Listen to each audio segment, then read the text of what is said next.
Alrighty guys, so I'm on the way to go see F1 the movie, and I had a thought here. Why are they calling it F1 the movie? That's very obvious. It's a movie about Formula 1 racing. I mean, what are we, watching a movie about cars and calling it Cars? What? There were 10 of them? Great.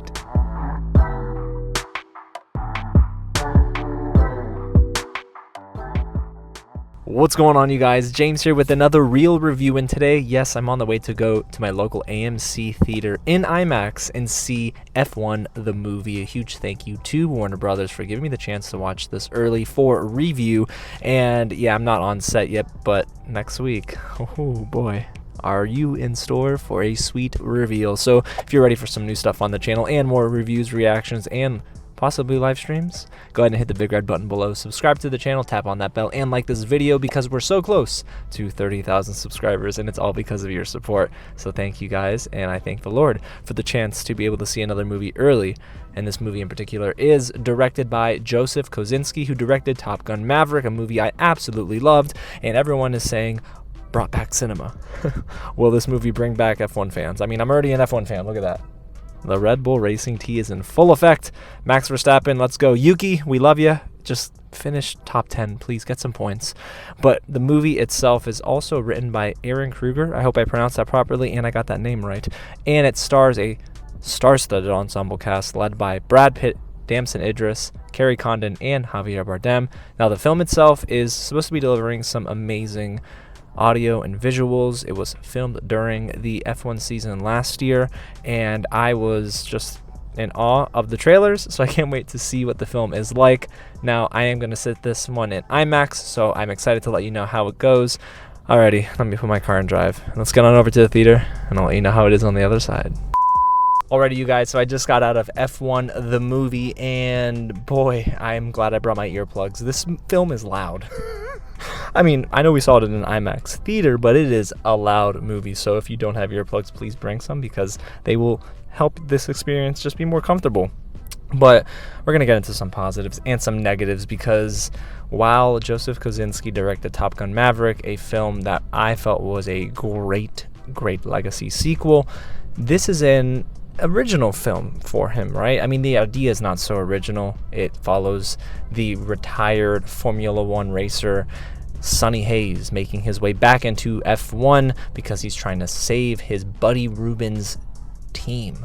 It's Apex GP, and you got a youngster rookie in the number 2 seat, and yeah, the kid Joshua Pearce is not going to give up very easily. The film does have a little bit of everything for your casual audience, but it has a lot for F1 fans. So if you are looking for the technical details, you'll hear them and you'll see them, and I think it's a treat, honestly, as someone who does love the sport. I'm no expert, but for the most part, they nailed it in terms of the authenticity. So this is a good little transition now into the positives. So guys, right off the top, this film is visually stunning. I mean, the cinematography is just unreal here, and the same cinematographer from Top Gun Maverick returns for F1 the movie. I think Claudio is his first name. Oh, gosh, it's gonna bother me, but let me know in the comments below if I got that right.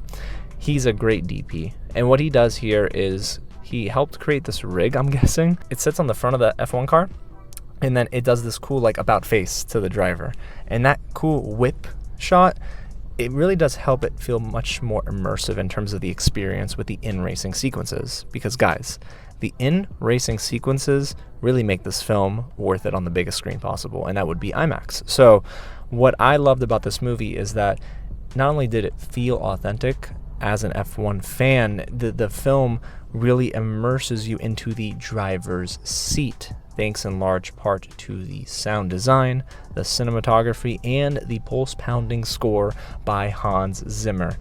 Yes, he's a legend. He's one of the best composers of all time, and his score in that first scene where you are on the track, it just hits, and I cannot wait to listen to this score. I mean, I was just smiling from ear to ear. I couldn't help but feel lifted and elevated thanks to the score, and that happens often. Now, the soundtrack itself is something I don't care for too much, but it only was meh. It wasn't terrible. It didn't detract from scenes.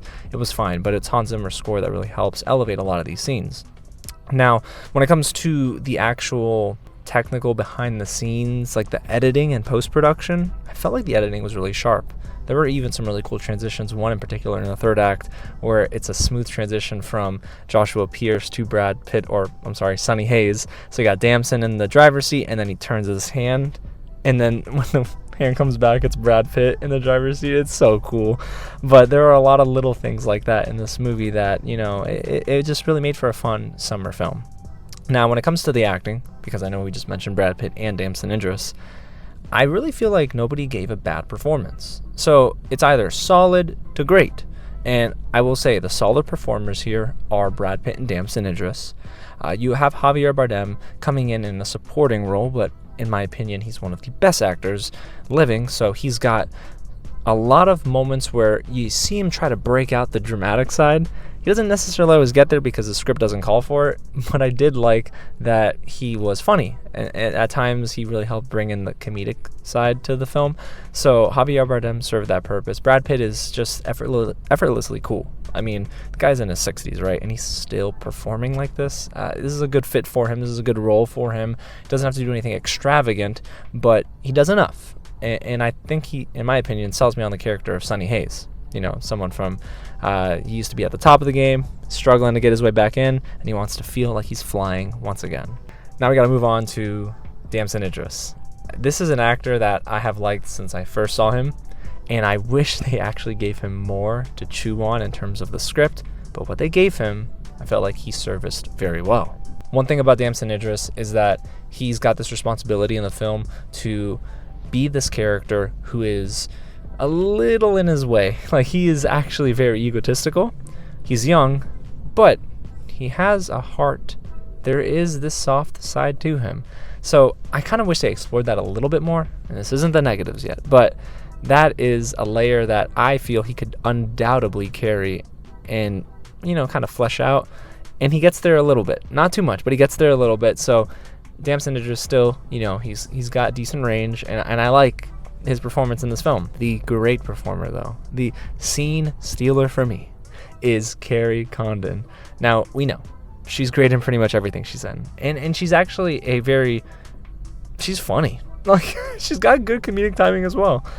But for me, she's the glue in so many of these more dramatic scenes, but also I feel like she's very good at going blow for blow, punch for punch with Brad Pitt's character.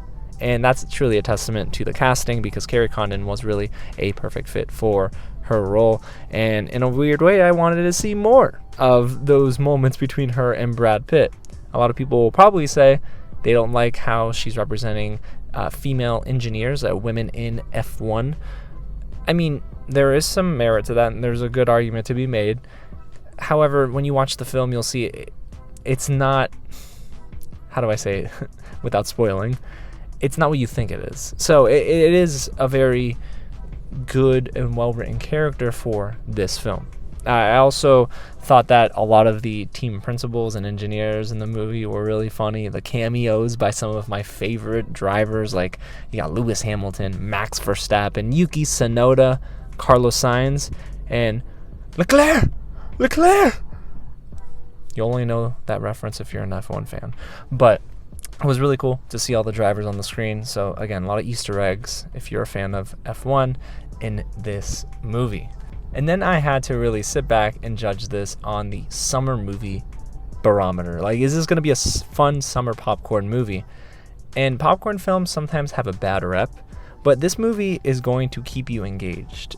And for the most part, it does, through like 90% of the film. And I was really enjoying, of course, their heavy emphasis on the racing. But for a summer film, this is pretty good. It does come in at a little bit of a long runtime, almost 2 hours and 35 minutes. But it is still pretty darn enjoyable. Now, I do want to sort of now get into the negatives, because I don't have many, but I have some that keep it, kind of hold it back from being a great film. One in particular is the writing. So the story itself is pretty predictable. old retired driver has his last run at being relevant in the sport he puts his body literally on the line for. We've seen it before. Rocky, Creed, all that, we know. However, in the film, unfortunately, the story's a little undercooked. So in F1 the movie, there are opportunities, especially with its longer runtime, like 2 hours and 30 minutes is a pretty long runtime for the most part. And it's long enough to where you can flesh out some characters. And I feel like they underdeveloped the relationship between Sonny and Joshua Pearce. Now, Damson Idris and Brad Pitt do have lots of moments together. However, the moments that mattered should have been on screen, because the movie tells us a lot of what happens and transpires by the third act, but we don't see that. And I think that is a huge issue in the film, and what sort of, again, just kind of holds it back from being absolutely great. There are layers to unpeel, and they just don't get there with some of these characters. I would have loved to maybe see a little bit more of Sonny's backstory with Ruben, for example. Again, they tell us things. So I wish there was a lot more show, not as much tell. But again, the movie, it's emphasizing the racing sequences. Sometimes they rely on that as a crutch, because in the middle of the film, it gets a little dry. And I'm not saying dry like I gotta turn this off now, but they kind of coast. And that's because the story for me is, again, surface level and a little predictable, almost too predictable. And I almost wish they would have went with a different decision by the end as well.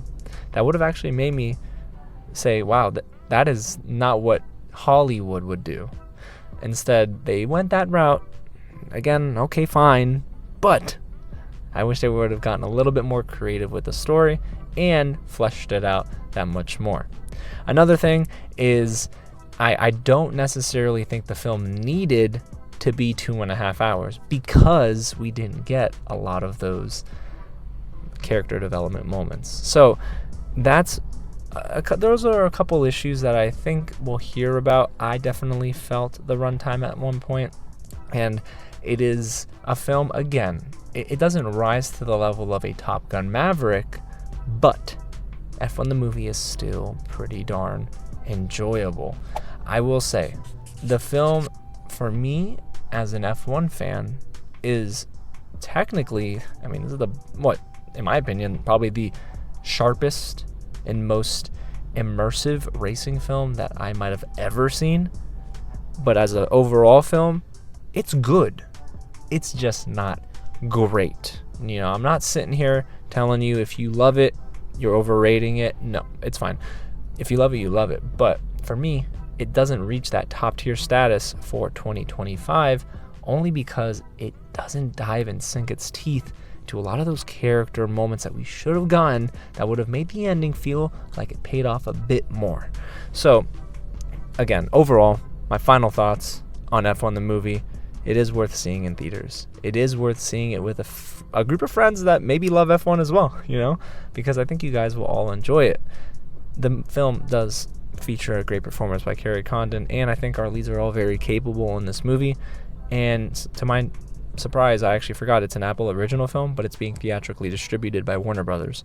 This is the first big win for Apple this year, probably. I don't remember too much more of Apple's original films this year that have sort of immersed me as much as F1 the movie, but I like it. I like this film, and it was fun. Would I watch it again in IMAX? Yes. Would I probably go back again for just like a regular screening? Maybe not. Maybe I'd wait for it at home. But there are a lot of moments in this movie where the crowd was into it. I wish it was a little bit shorter and tighter, and the script maybe, again, included a lot more depth. But overall, I would give this movie like 4 out of 5, right? 4 out of 5 tires. Even, you get that? Because an F1 car needs 4 tires. Anyway, what would you rate this movie? Let me know down below in the comments if you've seen it, and hit that big red button below to subscribe for more reviews like this, but not in this setting all the time. I know you guys have said you like my out-of-theater reactions, so we still got that coming. But my full-length reviews, reactions, and news breakdowns will be in a place. Oh, I can't wait to reveal this to you guys next week, y'all. But Stay patient. Thank you for rocking with me. I'm glad I'm back. It's been a little while, but we're getting ready for the next evolution of Real James. Alrighty, y'all. Well, I love you guys. Thank you so much for watching, and I'll catch you at the next screening. Oh yeah, and God bless y'all. Thank you for your support. I'm about to go 0 to 60 in about 10 seconds in my car now. I'll see you, my Honda. Come on, Honda.